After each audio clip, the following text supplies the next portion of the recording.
All right, Veronica, we got to do it. We got to add a second movie to our list. What list is that, John?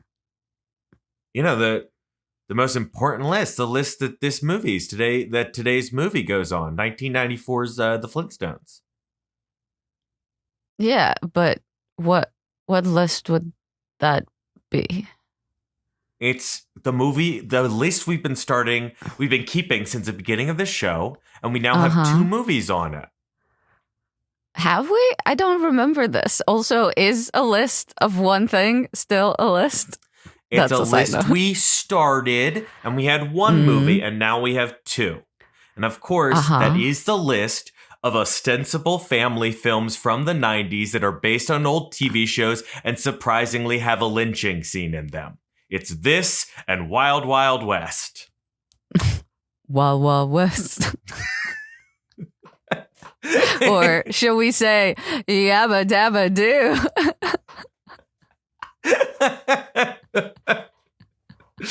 Can you do the Flintstones theme song to the Wild Wild West music? Well, okay. Flintstone. No, I can't. Maybe we'll figure that out later in the show. But for now, why don't we just get things started? Toot toot. Yabba-dabba-doo.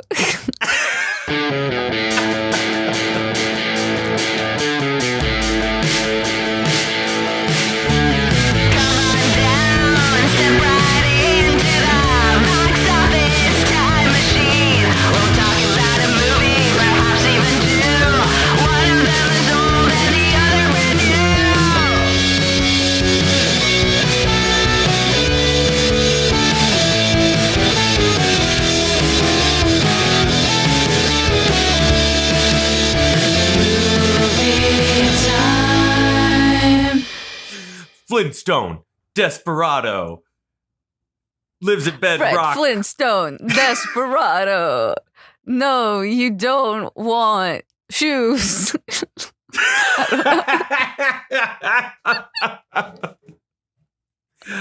Hi, everybody. I'm John. Hi, I'm Veronica. And Hello. Welcome to Box Office Time Machine, the show where we look at the number one movie at the box office, either from the current weekend or a weekend millions of years in the past, in the prehistoric era. Ooh. Yes, Veronica, yes. I was trying to think before we started. Obviously, in the Flintstones, all the celebrities have rock-based names. What would be your Flintstones name? Veronica Uroksky. Uroksky kind of works. I think you would be Veronica Uroksky. I think that's it. I don't know that I have anything. John Boulder parentheses Shad? Because it's the Ice Age Shad. John Boulder Shad. John. Yeah. Let's go what with are that. other things? Hi, I'm John Boulder Shad. And I'm Veronica Uroksky. And you're listening or watching Rock's Office Time Machine. Wow. Recording live from the La Brea Tar Pits, which are just starting. And where are you recording from? I don't know. What was here? Probably just New Rock Mammoths? City. I'm sure they had an episode where they called it New Rock City or something. Oh, yeah. Yeah, I guess there's Viva Rock Vegas, so there must be Viva New Rock City. If you haven't figured it out yet, we are discussing 1994, 30 years ago, 1994's The Flintstones, directed by Brian Levant? I'm not sure. Who's Already off to a good start. Our research never ceases to amaze people. Starring John Goodman, Rick Moranis, Elizabeth Perkins, Rosie O'Donnell, Kyle MacLachlan, and Halle Berry. Veronica, this is the first time you've ever seen this movie. Now, I know we had an option for this week, and we could have seen either 2004's Shrek 2 or 1994's The Flintstones. I Yes. did not want to see Shrek 2. You did not want to see the Flintstones. We put it to a vote on our Instagram. Follow our Instagram, people, if you want to be involved. And the Flintstones won. So, are you happy? Now I hate our dear listeners. Oh, no. No. I didn't have such a strong reaction for that. I actually, now having seen it, Shrek 2 is not tonally dissimilar to this. Oh, I bet. Which is kind of obvious. But I think it is a contrast in the quality of execution. And I guess we can talk about that. We would all have fairy tale names. We'd all have dumb, hacky fairy tale names and already dated in 2004 pop culture references. I'd be But we would ye also old have John fun Burchett. jokes. What'd you say? We would have fun jokes and Jennifer Saunders singing. It would have been a yabba-doo all time. We'll never know if I perhaps would have loved Shrek 2. I could guess that I wouldn't have, but we'll never know because we are discussing I think the Shrek Flintstones. 2 is great. Well, I saw the Flintstones as a kid. I don't think I saw it in the theaters. I definitely saw it multiple times on tape or playing on TV or stuff. But I had not seen it in many, many years. And I thought, well, you saw it for the first time. What were your thoughts? I can see how someone as a child would like this, but it was definitely not for me. I was kind of disappointed by... I feel like there weren't really that many jokes. There were a lot of sight gags, but there weren't a ton of jokes. And I guess as we'll talk about the lynching situation. So I guess there was also just, I think, some stuff that just didn't stand the test of time. I guess who can blame them? From prehistoric times until now, our standards have changed. But yeah, it wasn't like I wasn't suffering or anything, but it was definitely not my jam. I joked in the opening about the lynching scene. The lynching scene in this movie is very different from the deeply off-putting scene in Wild Wild West. I honestly think if you made this movie now, you could have that scene. You probably just wouldn't use the word lynch because now people only think of that in a racial context. You would just say hung. Yes. And that was one of my favorite scenes in the movie because I agree with you. Watching As a this child movie, or now? Now. Okay. Because I feel very similarly to how I think you felt watching this. This movie is very similar to the Addams Family movies, the Barry Sonnenfeld Addams Family movies that came out in the few years prior to this film, which I fucking love. They're two of my favorite movies of all time. And like those movies, this is a movie with amazing practical effects, a combination of practical and visual, just like peak practical effects of the 90s, bringing to life with a huge budget this crazy, fantastical world. It's got perfectly cast actors, bringing to life these famous cartoon characters. But unlike the Addams Family movies, yes, this doesn't have enough good jokes. That is the major problem. Yeah, it's just, I did not necessarily have a connection to the characters. I'm aware of the Flintstones.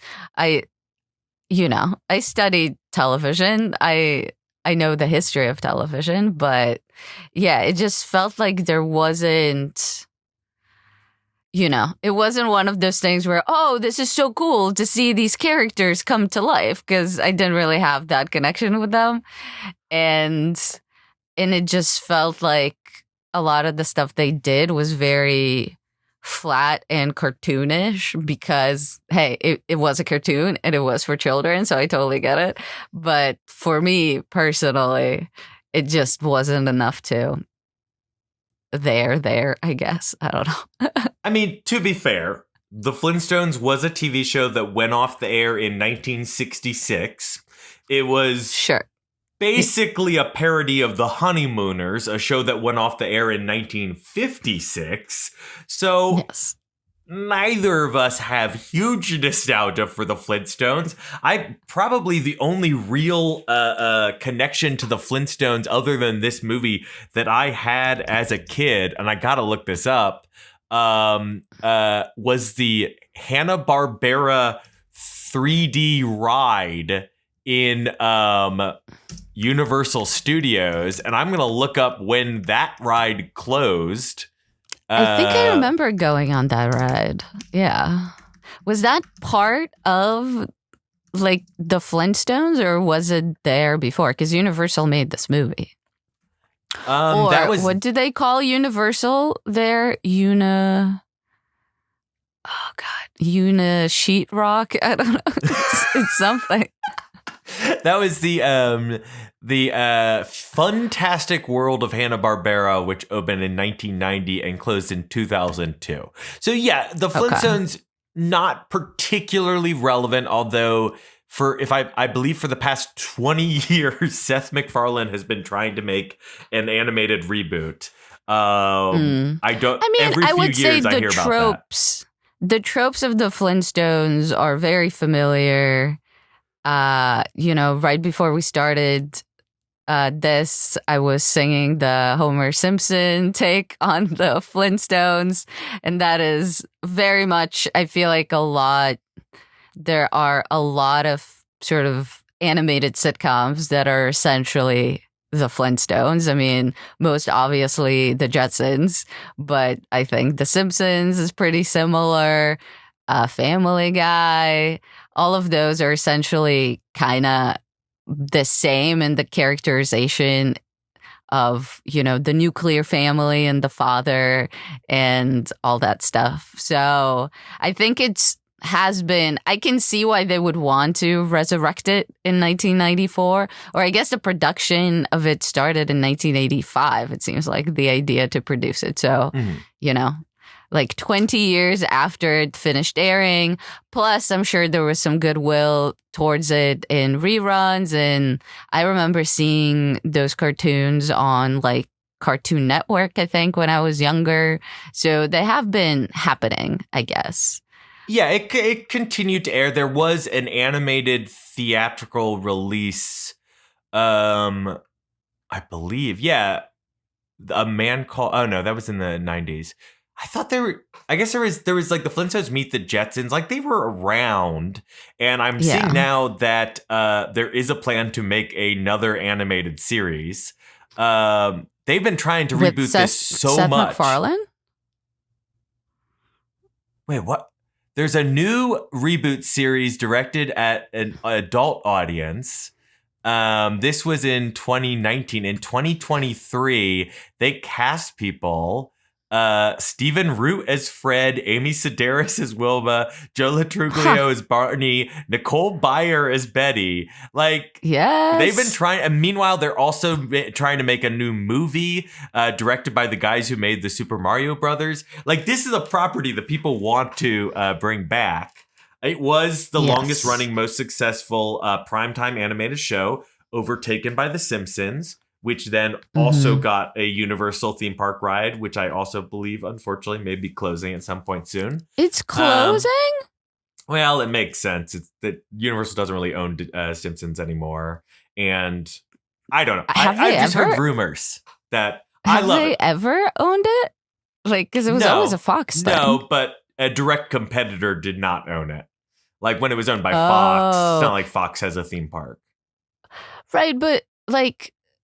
Would Disney ever do a Simpsons Land? I feel like that's kind of beyond. No, I think it's more about not promoting your competitors' things. Like Universal Florida still has a Marvel theme park. They are actively promoting Warner Brothers content with Harry Potter, and I don't know. I'm just saying, I think the Simpsons Land is great, and they should keep it.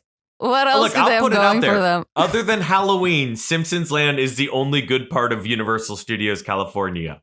I'm putting it out there. The Jurassic Park ride was great. The Jurassic Hogwarts World stuff is fun. Redo is fine. The Mummy ride's fun. this is not what we're here to talk about. Sorry, how did we get on this tangent? But it is kind of an interesting thing because we keep mentioning stuff like The Simpsons and the fact that this aired in prime time originally. It was for adults, but it is kind of interesting that what they decided to do with this live action movie is make it basically for children. I would be curious whether it was a thing of during its original run, it was still targeted at children, even though it was at prime time, or whether, like subsequently, because something is a cartoon in the minds of the people who wanted to produce this, it made sense for it to be targeted at children. But I would be curious if they ever made very much an adult-oriented Flintstones live action and what that would look like. I'm not. I'm trying to see if there's anything here. I'm not a huge historian about the Flintstones. Yeah. I have to imagine. Oh, here we go. Despite the animation and fantasy setting, the series was initially aimed at adult audiences. This was reflected in the comedy, which resembled the primetime sitcoms of the era, with family issues, blah, blah, blah, blah, blah. Barney and Betty had hardcore sex in one scene. No, that's not true. During the production code? I'm kidding, but apparently Fred and Wilma, Barney and Betty were both the first couples to be shown sleeping in the same bed in an animated series. So that's fun. I would imagine though, but okay, so it's after the birth of Pebbles. They added Pebbles, and then they started focusing more on a family audience.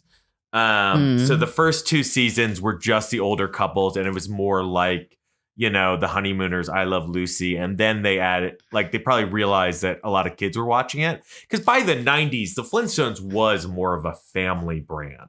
Like, it was, right. They would show reruns on family, like Cartoon Network and stuff. So, right. Plus, they put a lot of money into this. I think it makes sense to focus on children. That being said, did they focus on children? I mean, don't you think that children love the inner workings of consolidation of companies, of layoffs? I watched this whole movie and I'm like, finally, someone speaking about automation taking away jobs. Yeah, I mean, I think by for children, it seems more tonally, and the machines are coming for us all theme aside, I feel like for the most part, the level of engagement with that material was pretty like child friendly. It was very much, corporation bad. And, like workers good, which is a good message. I'm not decrying the message, but, I don't think this was over kids' heads. You think? No, I mean, children love puppets. Children love like stuff about parents and their kids. Children love wanting to fuck Halle Berry. Like that's a main thing that all kids love to do is fantasize about fucking their secretary, Halle Berry. Yeah, I guess that stuff was maybe for the adults. I joke. I think you go and see a Pixar movie and there's like a sexy toy in Toy Story. Or like a very sexy fish. Bo Peep is hot. She is. Jessie the cowgirl. Woo! Yeah. I was going to say something dirty and I'm like, why? Why? Yeah. I'm not even going to make weird sex jokes about Jessie the cowgirl doll. Yeah, at first I was like gonna make a joke about how one of the toys is like a dildo or something, like a sex toy. But I'm like, sure no. some like this awful, is below like us. Deeply unfunny, like a Mad TV sketch from the 90s did like sex toy story. Or like some that was in some Mad magazine at some point. That is. Someone has definitely torn through. It was definitely in some writer packet. Yeah. And it was hilarious. Yeah, they're the head writer of SNL right now. Yep. Colin Jost wrote that sketch. I joke. I feel like a lot of people talk about. I know on like the Flophouse, they talk a lot about kids movies that have plots that are like all about weird business. And I think on some levels, like this movie, even at the time, I was reading some of the reviews are like, why is this kids movie about corporate embezzling and potential marital infidelity? And it's like because adults are gonna see it. When you're a kid, you're like, Kyle MacLachlan's bad. I get it. Yeah. I feel like it's easier to think he was bad as a kid than it is now because I just see Dale Cooper and I think that's the nicest guy in the world. And you also do think that there are benefits to automation. And maybe all of those rock collectors or harvesters should just learn how to code. I mean, it's simple. I would be right there with him embezzling and going to Acapulco. Yeah, why did they need to change Acapulco? I feel like Acapulco, but it already sounds ancient. Acapulco. But it has to be. That's the Flintstones thing. Everything has to be rock-based. That's like the main joke. But it's only rock-based. Like any other, I feel like they are more clever about names and stuff. So there's Mr. Stone and Slate. And I like that Halle Berry's character is just named Sharon Stone. Yeah, that's it was very funny. That is probably the best joke in the movie. I'll do it right now. I have my list of favorite jokes that legitimately made me laugh out loud. And there was genuinely good jokes in here. Now I'll have to find it. Elizabeth Taylor is also in this movie. In their final like big screen appearance too. Is that? Which is she has my first laugh out loud joke. Where she is talking to Wilma. She's Wilma's mother. She's going on one of her rants about how much she hates Fred. And she says, "Oh, Wilma, just think about how much your father had to sacrifice for you. All the goats, the cows, your little brother." That's funny. And then Mr. Slate at the end, when they accidentally invent a new way to build houses, he says, "I will name this after my daughter, Concretia." And then all the stuff where Fred and Barney are being hung and people keep coming up to Barney trying to buy frozen ice while he's in the process of being hung. That's funny. I can't break a 20. Betty seeing them both being hung and asking, "Barney, do you have to do everything Fred does?" Those are funny jokes. Unfortunately, that just took me 30 seconds to go through those jokes, and the movie is, how long? 91 minutes. Yeah, I'm trying to find, if I ever find the joke that I found funny, I think it was another Elizabeth Taylor line, but I don't remember what it was. It was kind of cute. The thing is, while there aren't enough like genuinely clever like jokes, which is amazing because I want to talk about the writing of this movie soon, but there aren't enough like really clever laugh out loud jokes. But the movie I found personally to be very watchable because, like I said, the production design is incredible and the cast is so good. Like, and not just like I like the people in this movie, they're also perfectly cast. You just can't. I want to talk about this more, but I think John Goodman as Fred Flintstone is maybe the most perfect animation to live action adaptation casting that has ever happened. I mean, yeah, he's really good. I would argue a lot of the Addams Family people are pretty great. Like when. Christina Ricci, I think, is fantastic. And so is Angelica Houston. So I don't know. But yes, I agree with you. I think he is perfect. I can't imagine anyone else in that role. And I think they did recast it for Viva Rock King. They made prequels. One of the Baldwins is Barney. I know that. Yes. But you know what? I don't remember. You mentioned someone named Mark Addy. Yeah. Who's British? What the hell? You mentioned like the Addams Family, which are much better movies because of the jokes. But Well, let's talk about this casting thing now. I think Sure. John Goodman as Fred goes on the like Mount Rushmore of animated adaptation casting, right next to J.K. Simmons as J. Jonah Jameson in the Spider-Man movies. Oh God, we're counting comic books. Oh, because it's animated, it's drawn. Just anything that goes from like drawn to person, pen and ink to flesh. So you're gonna say like Heath Ledger counts? No, because here's the difference, and here's why I wouldn't count the Addams Family. I think it's a different thing. I think for the most part, like the Addams Family movie characters, I think a lot of them are fairly different than other versions of the Addams Family. Obviously, like the comic strip characters didn't really have personalities, and they had to be created for the TV show. And like some of them are very similar. Carol Kane's grandmama is very similar, and despite the crazy backstory, Christopher Lloyd's Fester is pretty similar. But like Raul Julia, who's perfect, he's playing it very differently than I think it's John Astin who's playing Gomez in the show. And so like, I guess I wouldn't know. Heath Ledger's Joker is a wonderful performance, but that's like a reinvention.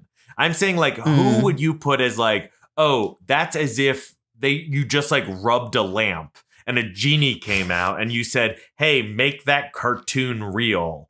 And then boom, it's just perfectly. Like the only other one I could think of was Shelley Duvall as Olive Oil in the Robert Altman Popeye movie. Yeah, that's a good question. I mean, obviously Will Smith is the aforementioned genie in Aladdin. Perfect. Exactly. One. Yeah.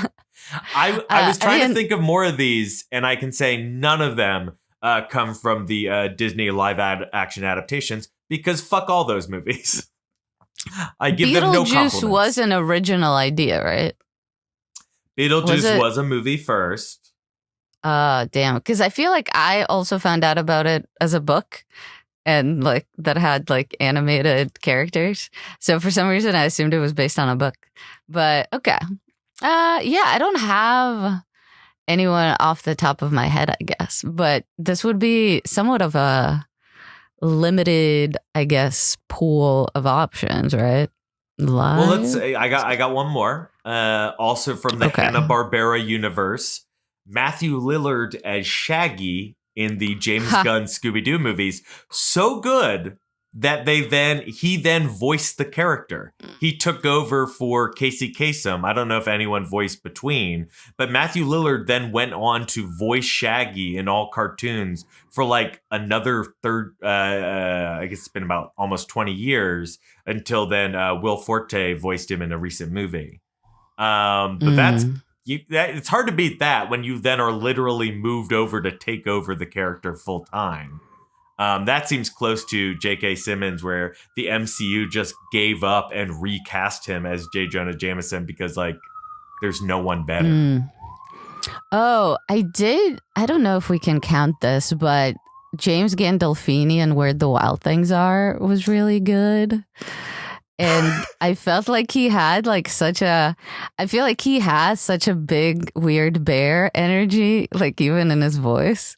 And I really liked it. I don't know if we can count that, but I thought that he kind of brought that. He's great, but like that is like, there's no personality in the book because all the wild things are all the same. The book has like 22 words in it. There's not a ton of characterization. You get an idea for what those characters are. Oh, you know what I liked, and people are gonna hate this, but I kind of like Jim Carrey as the Grinch. I thought it was really good. I think that's a good one. He was. Oh, thank you, John. Thank you. But I thought that was really good. I think some of the like the Scott Pilgrim folks were really good. That's a good one. Not Michael Cera, who I thought was great, but was definitely not like what I necessarily wanted. But I think like young Neil is really good. I think Kieran Culkin is pretty good as Wallace, or Alison Pill as Kim. I think specifically, I think if I had to pick one person, I would probably pick Alison Pill. I think she like is basically the person I imagined reading those books. Yeah, it's funny. I think you want to focus on ones that aren't like James Gandolfini, where he's not also the physical performance.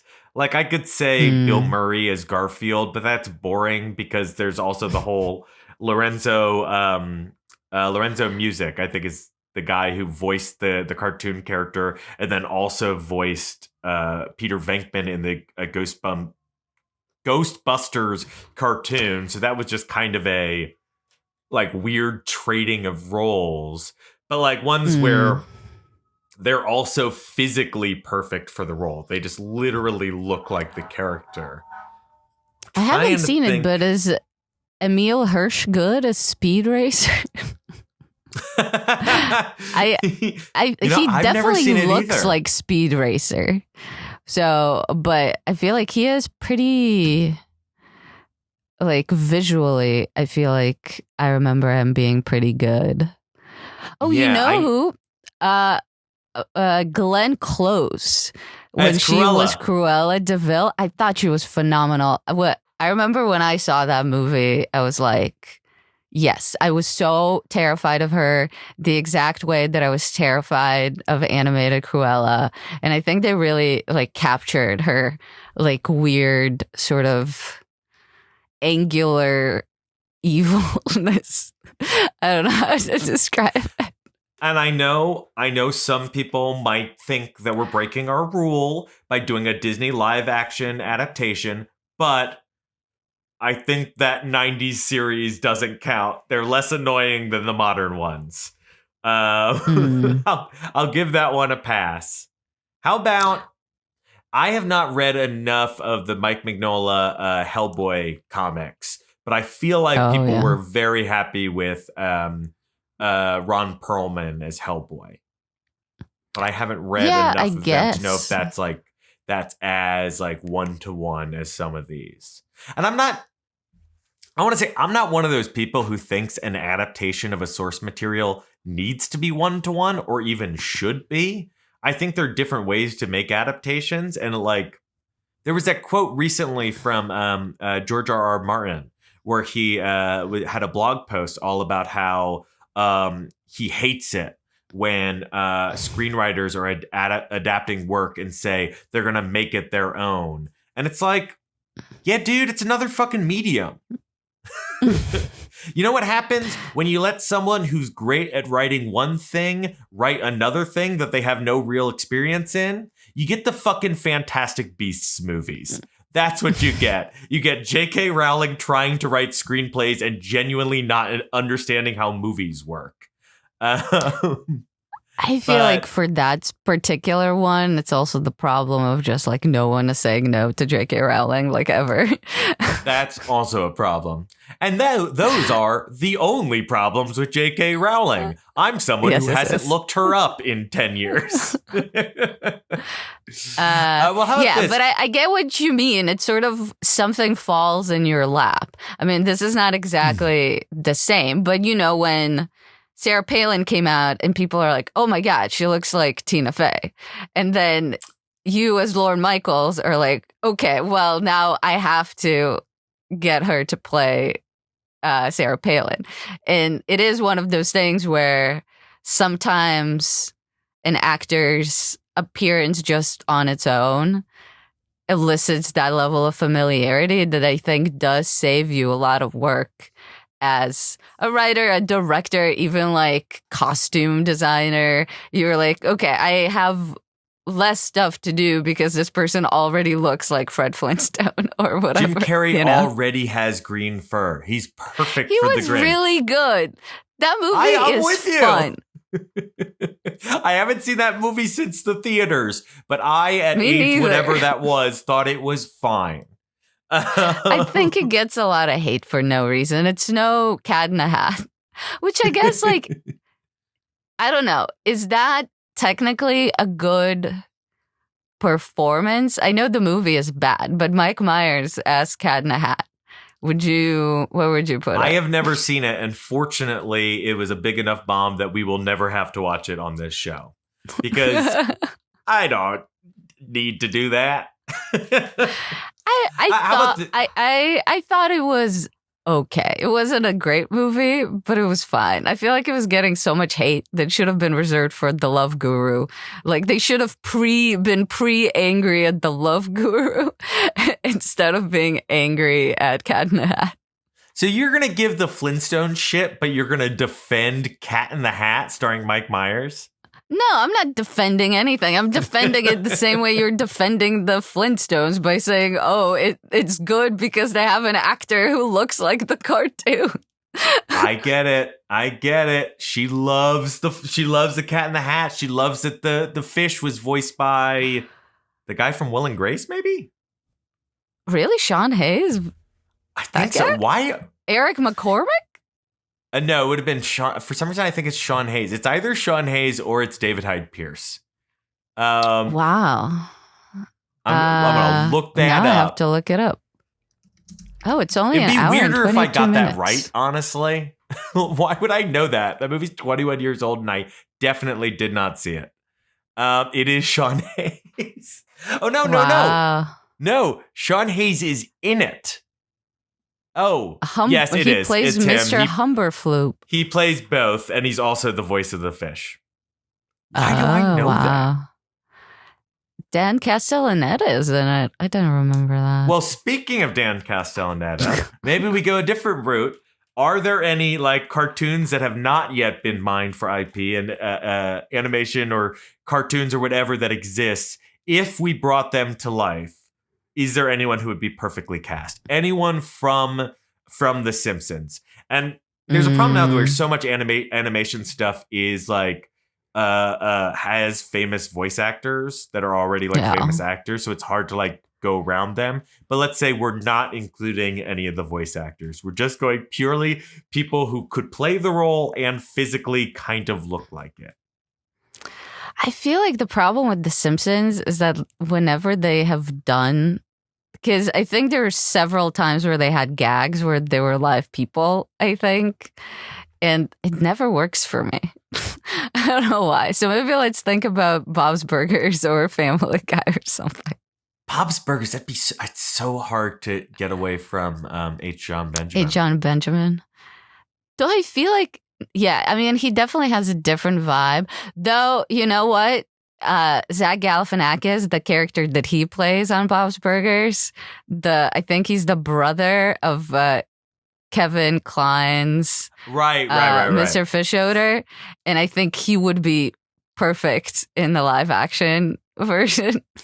Kevin Kline should still play Mr. Fischoeder.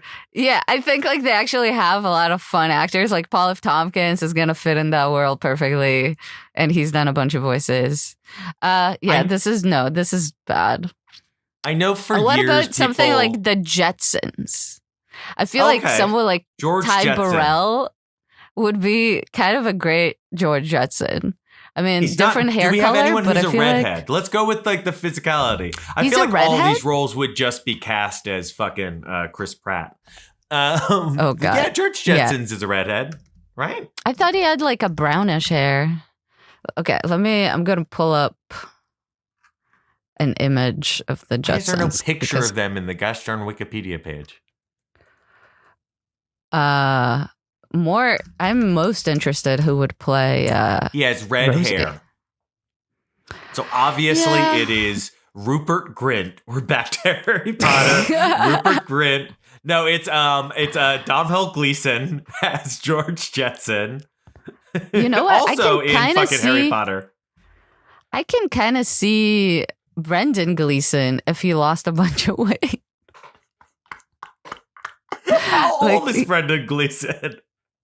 I don't know. He can maybe pull it off, but I feel like they have somewhat of, I don't know why I'm seeing. You know what? Who he actually looks like to me, but we would need to dye his hair red? Colin Farrell. I think he kind of looks like Colin Farrell. Do you not see it? Am I crazy? You're looking at a picture of George Jetson, stubby-legged, pointy nose. No, just look at his face. Focus on his face. You know, I see it in the eyes. I'm with you. I'm with you. All right. That so stubble, Colin Farrell. Colin Farrell is playing George Jetson. Who's playing his wife? I don't need. I'm more Jane? of a what? I think Jane is his wife. Oh, is that her name? Yeah, I'm more of a Flintstones Jane, guy. I don't know the characters' names here. So who is playing Jane? Jane Jetson, another sexy redhead. Another sexy redhead. Hanna-Barbera like their sexy redheads. Wilma, Jane. Oh yeah, I would be curious to look it up whether they had like redheaded wives, a Hannah or a Barbera. And that's why. All right. Who am I seeing? I think this is Isla Fisher. Isla Fisher? I think it's Isla. I can see that. Or now it's Amy Jane Adams Jetson. if we want to go highbrow.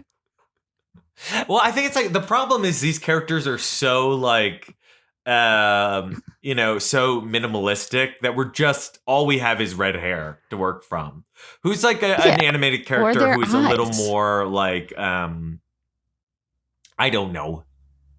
What's another cartoon I feel like everyone always fan cast like Aubrey Plaza as Daria, but that seems boring. Not just because it's obvious, but I guess that's what we're doing. Who is the obvious choice that actually fits these? But also, things? isn't the obvious choice for Daria Janine Garofalo? I guess depends on when they do it. So obvious that people for years thought she voiced the character. I know. Well, that's why I said that. Yeah, I mean, I can see that. I feel like, okay, what about it's the Jetsons, but it's sort of like gritty? You know, it is for adults, and it's all Blade about Runner. It's you know it's Total Recall. It's which Colin Farrell was it?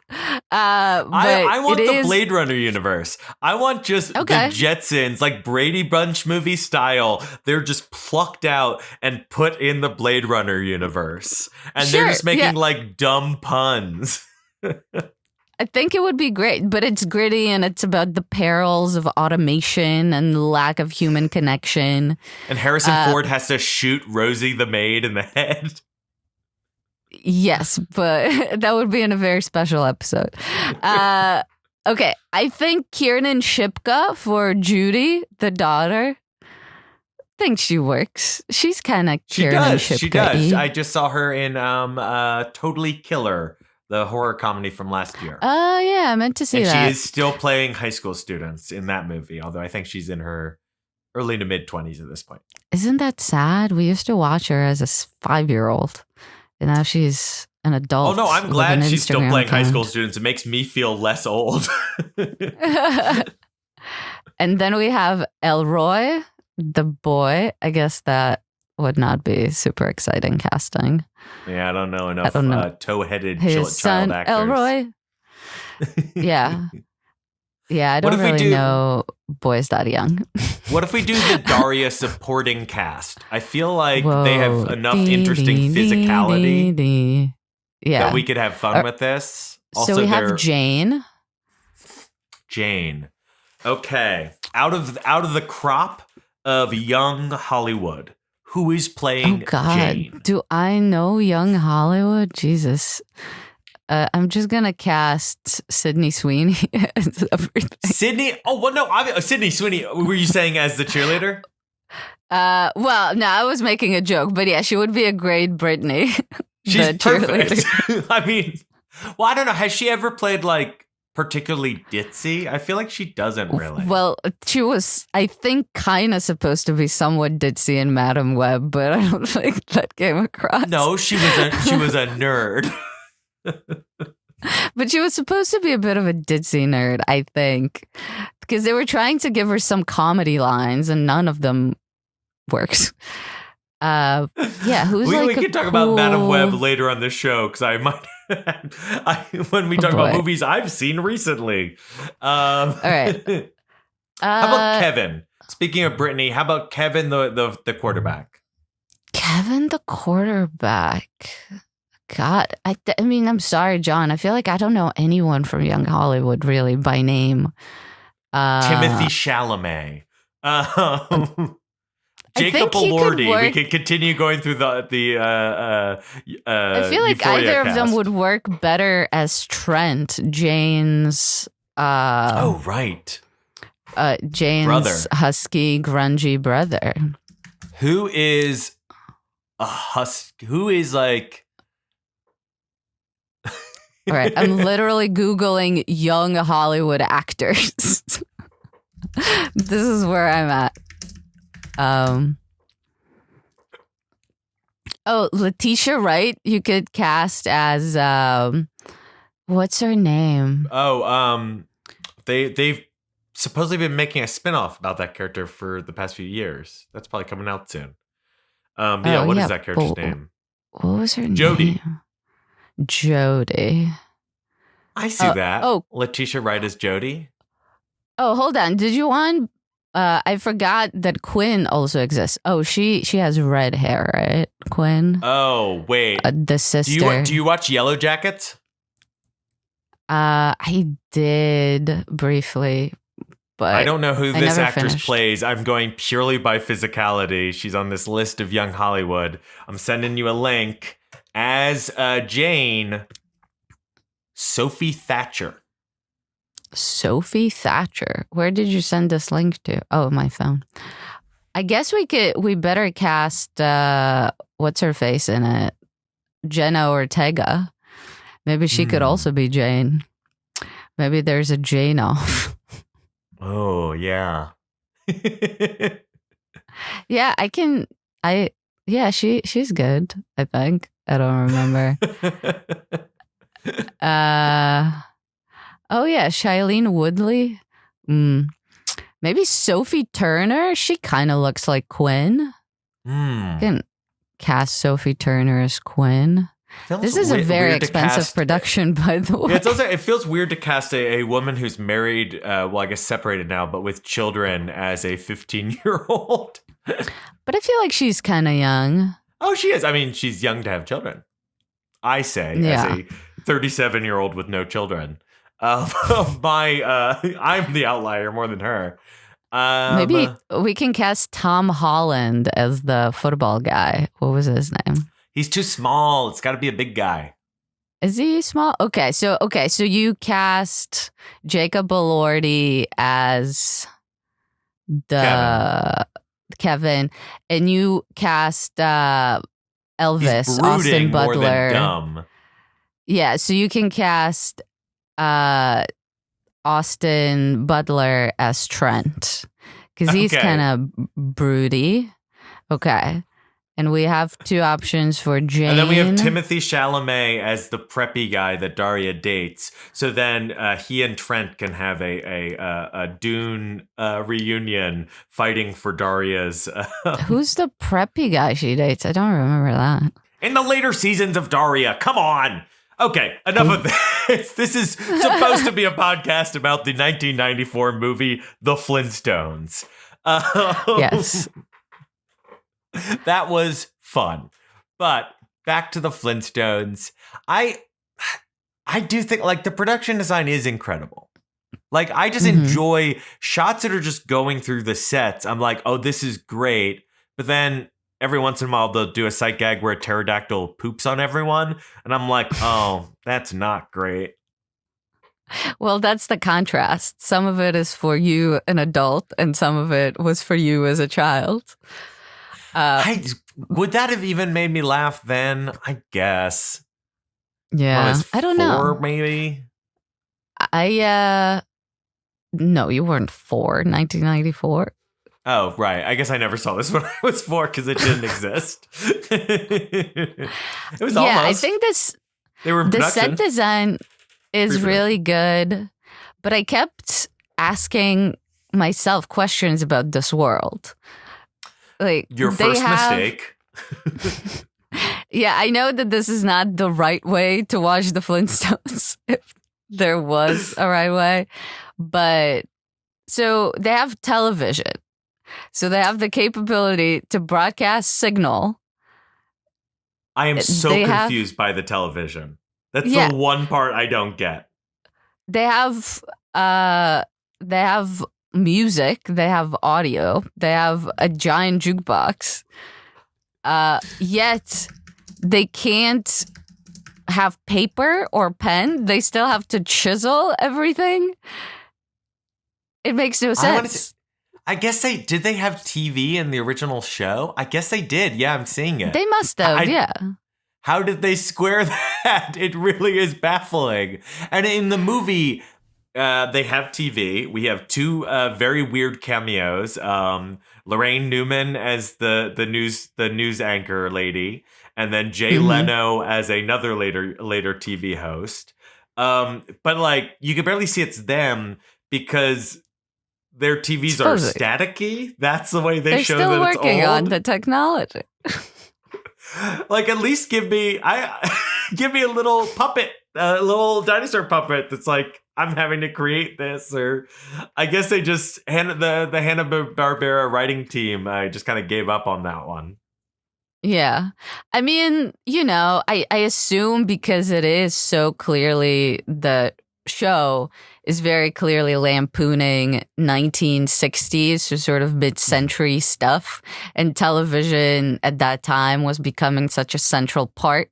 So they had to include it in some way.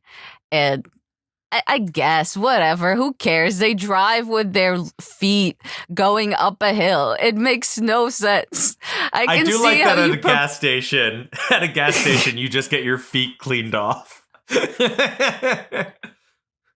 Yeah, they have a lot of like fun stuff like that. They shower with a mammoth, even though they clearly have the technology to get water out of a hose and wash people's feet with it. No, there's just another mammoth. Also, they clearly, they're able to, work like all these sophisticated pulley systems and stuff. But again, they can't put a pen to paper. It makes no sense. Or they do very delicate sewing or attaching of diamonds to earrings and studs and stuff. But you can't write. I just don't understand this. Like this tablet obsession must end. The Flintstones. Here's a question. Why does Fred wear a tie? Yeah. He works in a quarry. Yeah. Well, no, does he wear a tie before he goes? In his regular costume. He's always got a tie, right? Oh, I thought the tie was a new thing that he puts on when part of his traditional costume is a blue tie. I mean, I do honestly, I know why it exists for animation purposes. It's so it has the large neck to hide the changing cell of the face while the torso stays still. That's why he wears a tie. Okay, so let's not continue down that road. That is literally why he wears a tie in the cartoon, and he wears a tie in the movie because they wear it in the cartoon. So mystery solved. Yes. But also, okay, I have so many but alsos, never mind. But yeah, just a lot of questions about this world that aren't necessarily, like, they don't make you not want to see the movie, but it's also weird. How do they refrigerate the ice cream? Like, this guy sells ice cream. How does ice cream get refrigerated? At one point, she says that they have a garbage disposal. Where does the garbage go? Do they have plumbing? It's the puppet eats it. That was the little dinosaur puppet. He's the garbage disposal. That's right. Oh, yes. Sorry, I missed that part. I didn't connect the two. I was like, why is there a creature character under their sink? The part where he sells out Fred was another one of my favorite jokes. Yeah, I guess I forgot. I did not connect him with the joke about the garbage disposal. For some reason, I was like, oh, they just have a weird thing living under their sink. Now I feel dumb. Speaking of jokes, have you read the part of the Wikipedia about the writing of this? No, I haven't gotten to it. I'm going to do a quick little read, skipping some unnecessary parts. In 1985, the producers bought the rights for a live-action version with a script by Stephen E. D'Souza. All right. Then a new script by Daniel and Joshua Golden was submitted in 1989. Then Peter Martin Wortman and Robert Conti submitted a draft in March 1990 before Mitch Markowitz was hired to write a script that he says was inspired by The Grapes of Wrath. This one was apparently thrown out because Richard Donner was going to direct it at this point, and he thought it was too sentimental. All right. Then Another draft was written by Jeffrey Reno and Ron Osborne in 91 and 92. Then the rights were bought by Amblin and Steven Spielberg, who they then threw out all the previous drafts.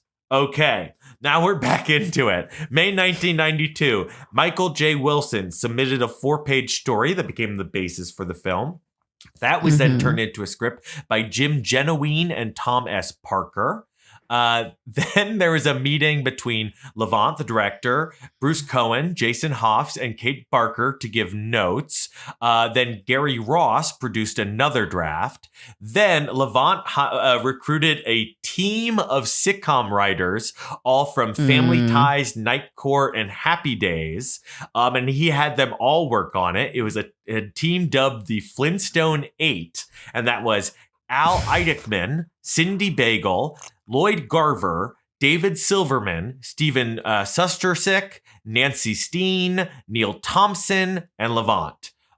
They wrote a new draft. Then more people came in for table reads, including Rob Dames, Lenny Rips, Fred Fox Jr., Dava Saval, Lon Diamond, David Richardson, Roy Tyker, Richard Gurman, Michael J. DiGaetano, and Ruth Bennett.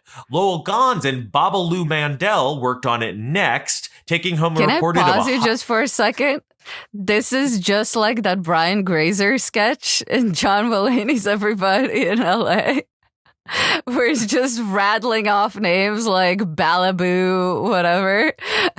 Babalu Mandel, a real person who has worked on many things. He also including wrote on this. Parenthood, and City Slickers. They, by the way, Lowell and Babalu took home a reported $100,000 for 2 days of work. Wow. Anyway, I list that all to point out that all those people worked on that script, and yet somehow our major problem with this is that it doesn't have enough jokes. How is that possible? As I was skimming the Wikipedia as you were reading it, in total 35 writers wrote on this, which is so bizarre. The only thing I can imagine is that they kind of negated the other person's jokes. I mean, there is such a thing as too many cooks. Yeah, no, it's bizarre. But also, is someone... I don't know, maybe I'm being ageist now, but having written for Happy Days, which ended in, I assume, the 70s? No, I think that went into the early 80s. Did it? Okay. 84. It went to 84. Okay. So still, like, yeah, it just feels so old. I mean, maybe because I'm like, you know, these days, if someone was like... the corny tone of the TV show, which is fine. I just don't think it's funny enough. Like the Addams Family movies are all cheesy wordplay, but they're funny and it's constant. They're better maybe movies. They had, you know, a writer's room that could fit in an Uber, you know, as opposed no, they actually had 52 writers. I bet if we looked it up, especially that first one, which isn't as good as the second one, I bet that one also went through 8,000 writers. Anyway, probably. Anyway, maybe. I think I think we can move on. I think the movie's still fun. It's just fun to live in that world. But yeah, there were large portions that I was bored because it just wasn't that funny. I like seeing the B-52s. Well, what are they called? The BC-52s. The BC-52s. It's very good. Very good. Well, did it make you enjoy the universe enough to immediately pop in Viva Rock Vegas? Yeah, well, that's why I told you I have to. I have a hard out on this episode because I've got to watch Viva Rock Vegas after this. Okay. Fair enough. All right. Well, should we rank? Should we I grade? suppose we should. All right. Okay. All right. I think I got it. All right. 3, 2, 1. D+. B to B minus. Wow, that's very generous. I think the work being put in by the cast and the production team is worthy of a higher grade than that.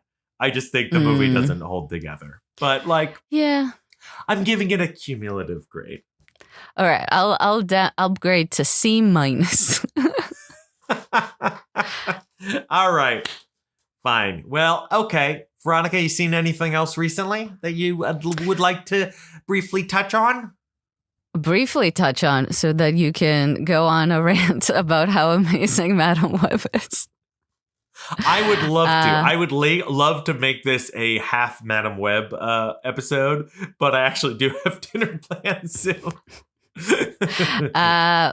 Well, since we last met up, I rewatched the LA Confidential, which was as great as usual. It's really phenomenal and made me very sad that movies like that don't get made anymore.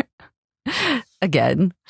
So yeah, if you have never seen LA Confidential, maybe don't let the Kevin Spacey of it all deter you. It's a really, really great movie that really holds up on repeat viewings, even if you know what's about to happen. I saw Carnal Knowledge, which is an earlier Mike Nichols movie, and it's about about these two men played by Jack Nicholson and Art Garfunkel, and how they proceed to hit on women and have terrible takes about women and romantic relationships. And it was very, very well observed. It's pretty cruel at times, obviously knowing that the movie doesn't really think these people are good people. So you might find certain parts of it kind of, icky. But I think at the end of the day, it is about how terrible those people are, and it is very well observed. So would recommend. How is Art Garfunkel as an actor? He was pretty good, I thought. He definitely worked for this role. Did he do much else? I meant to look that up, and I never did. I think he might have done another. You can continue. I'll look it up. Okay. And then I saw House of Games, which I've been meaning to watch for the longest time. It's a David Mamet movie that he directed and wrote. And it's supposed to have these amazing twists. So I had very high hopes for it. I would say while the plot at times is very, very fun, a lot of the acting is oddly wooden, especially by Lindsay Krause, who I later looked up, and she was married to David Mamet at the time, so maybe that had a hand in her casting. But yeah, it just at a certain point, I couldn't get away from how bad she was. And then at the end, I feel like the movie sells itself out by not having a thematic perfect ending that would work thematically, and instead having something pretty stupid, I thought, as the ending. And then finally, I watched Cool Hand Luke, which I've also never seen, and it was way sadder than I thought. Paul Newman was great. But it's a pretty sad movie. I mean, it's basically a movie about how the system brings you down and keeps you down. And it was very sad. Oh, and I guess you and I both watched Furiosa, which we Veronica had visited out west, and we saw Furiosa together. Which I think we both had pretty mixed emotions about. I guess in a nutshell, I would summarize mine as inessential. While I was very happy to return to the world, I don't know that the movie had much more to say about, especially Furiosa, that it didn't say previously with Charlize. That's that. John, what did you see? Yeah, Furiosa, a tough act to follow, Fury Road. I still think this is a great movie to see in theaters. But yeah, it falls into all the typical prequel problems. And I guess the Mad Max formula is Max goes to a new place and meets new people. I didn't miss the Max part, not having the Max part of that formula, but I missed not having new people or a new place. I already met all these folks in the last movie. To answer that question we brought up last, Art Garfunkel has acted a surprising amount. And just in 2017 was still acting in a short film. But yeah, he was in Catch 22, Bad Timing. He was in Boxing Helena. What else have I saw? I put my phone down. That's what I was actually supposed to be looking up. The movies I also saw was Nightcrawler. I saw for the first time. I thought Nightcrawler was great. I enjoyed it. It was so fun. I remember really liking it. I saw Madam Web, and I do not have time to talk about this, even though I've been obsessed. I've been obsessed with it. I will say, in summary, I think that the movie that this originally was probably pretty fun. I know everyone's like, oh, it's the worst movie of all time. It is bad now. There are much worse movies. Anyone who's saying it's the worst superhero movie of all time has not watched enough superhero movies. There are worse ones. This movie is an incomprehensible mess because they cut out clearly the entire premise. The movie clearly was at some point a riff on the Terminator, where a villain tried to kill Peter Parker's mom before he's born so he can't become Spider-Man. And then at some point they cut all that out so the plot doesn't make sense. But I think the original movie, I'm going to go with Dakota Johnson. I think the movie she signed up for was probably much more fun. 2 points. I would argue the movie we got still very fun. I had an amazing time. Talking about it. I had an amazing time. And as the credits were rolling, I was crying with laughter. I have not cried with laughter at comedies for a very long time. So there's that. But also, I guess, like, to your more practical second point, I think all of that was scrapped because they can't even say Peter Parker in this universe. I think they that can't was actually have Spider-Man.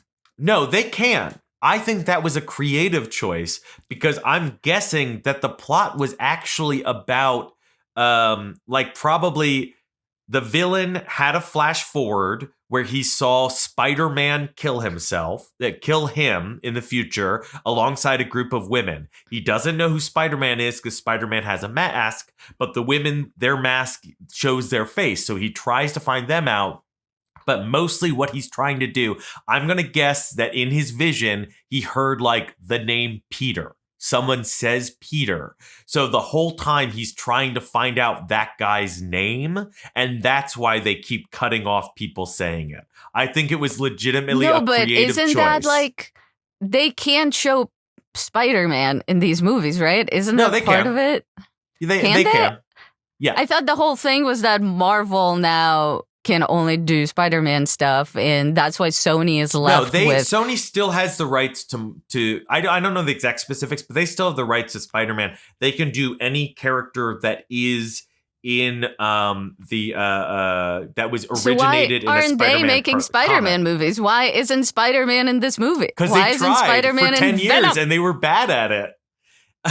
So they've been trying to make I a don't world... understand. I feel like this movie reeks of we did this out of necessity.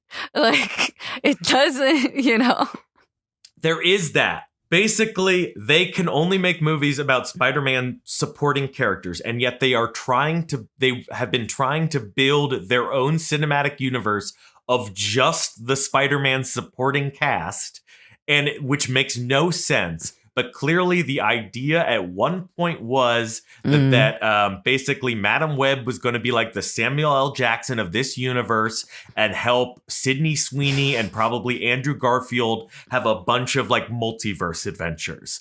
But at some point they cut all that out and now it makes no sense. But yeah, I everyone making fun of like they can't legally say Peter Parker. Like Peter Parker is in Venom 2.